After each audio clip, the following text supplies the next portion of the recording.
मेरे दोस्तों, video messages के हवाले से एक और ताज़ा पैगाम के साथ मैं पादरी विलियम जॉन एक बार फिर आपकी खिदमत में हाजिर हूँ। आइए मेरे साथ देखें कुरिन्थस के मसीहियों के नाम मुकद्दस पौलुस का पहला खत, उसका नामा बाब और उसकी 24वीं ता 27वीं आयत। आज के लिए हमारा मज़मून होगा द क्रिश्चियन रेस। मेरे दोस्तों, इसमें कोई शक नहीं कि मेरी और आपकी दुनिया में एक दौड़ का सा आलम है। हर शख्स दूसरे से आगे निकलना चाहता है और आगे निकलने के चक्कर में कई बार लोग जायज और कई बार नाजायज हरबे भी इख्तियार करते हुए हमें वाज़े तौर पर दिखाई देते हैं। दुनिया का हर शख्स ओवरनाइट चेंज चाहता है। क्या कहेंगे, क्या दुनिया में ऐसी तब्दीली भी होती है? मुकद्दस पौलुस की खूबी यह है कि ये हमेशा अपने सामाईन के साथ उनकी जुबान में बात करना पसंद करता है। कुरिन्थस उस वक्त की दुनिया का चूंकि एक ऐसा शहर था जहां बहुत से स्टेडियम्स मौजूद थे, जहां खेलों के मुकाबले हुआ करते थे। इसलिए मुकद्दस पौलुस जब उनसे बात करता है तो वो स्पोर्ट्स की जुबान में बात करता है और कुरिन्थस के मसीहियों को कहता है कि तुम जानते हो, तुम इस बात से बाखूबी वाकिफ हो कि दौड़ में दौड़ने वाले दौड़ते तो सब ही हैं, लेकिन इनाम कोई एक ले जाता है।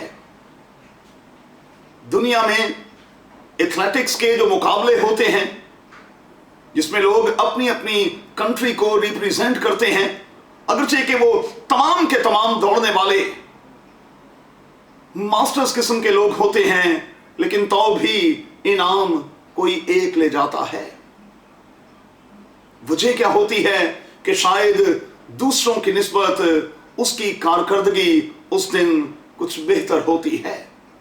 मुकद्दस पौलुस कुरिन्थस के मसीहियों को यह कह रहा है कि तुम जिंदगी की इस दौड़ में ऐसे दौड़ो कि तुम जीतो।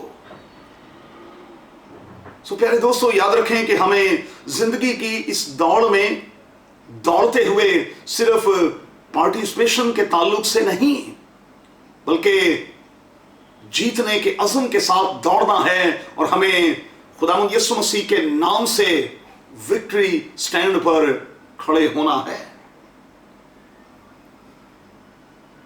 अब इस बात को कभी ना भूलिएगा कि यहां जो लफ्ज दौड़ इस्तेमाल किया गया, अगर इसको यूनानी मतन में जाकर यूनानी जुबान में देखें तो यहां दौड़ के लिए जो यूनानी जुबान का लफ्ज इस्तेमाल किया गया है वो है नाइक। मैं गौर कर रहा था कि बिजनेसमैन बड़े जीनियस किस्म के लोग होते हैं। स्पोर्ट्स की दुनिया में नाइकी की चीजों को मैं और आप कैसे नजरअंदाज कर सकते हैं?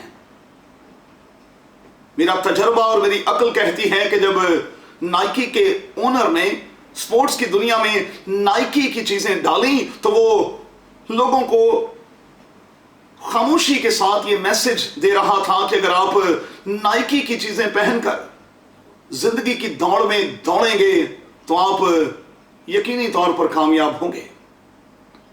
अब मुझे दोस्तों इस बात का तो इल्म नहीं, मैं इस बात की तो गारंटी नहीं दे सकता कि आप नाइकी की चीजें पहनकर दौड़ेंगे तो आप जीतेंगे, लेकिन मैं एक चीज की गारंटी जरूर दे सकता हूं कि अगर आप यीशु का हाथ पकड़कर यीशु के हाथों में हाथ डालकर दौड़ेंगे तो आप यकीनी तौर पर जीतेंगे।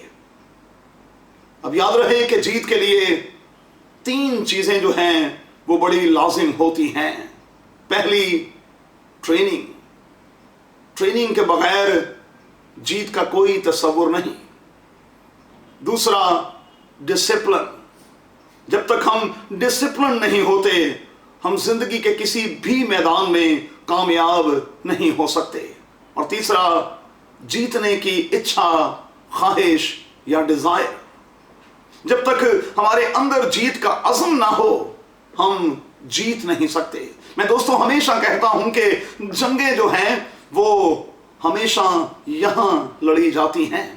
जब मैं और आप यहां से हार जाते हैं तो फिर हम दुनिया के किसी भी मैदान में कामयाब नहीं हो सकते। तो आइए आज के दिन में यीशु का हाथ पकड़कर दौड़ें ताकि मैं और आप जीतें। और मैं आपको यकीन दिलाता हूं कि अगर आप दिल से खुदावंद यीशु मसीह का हाथ पकड़कर दौड़ेंगे, कामयाबी, कामरानी आपके कदम चूमेगी। कादिर खुदा आपको और आपके खानदान को बड़ी बरकत दे। अपना बहुत ख्याल रखें। आमीन।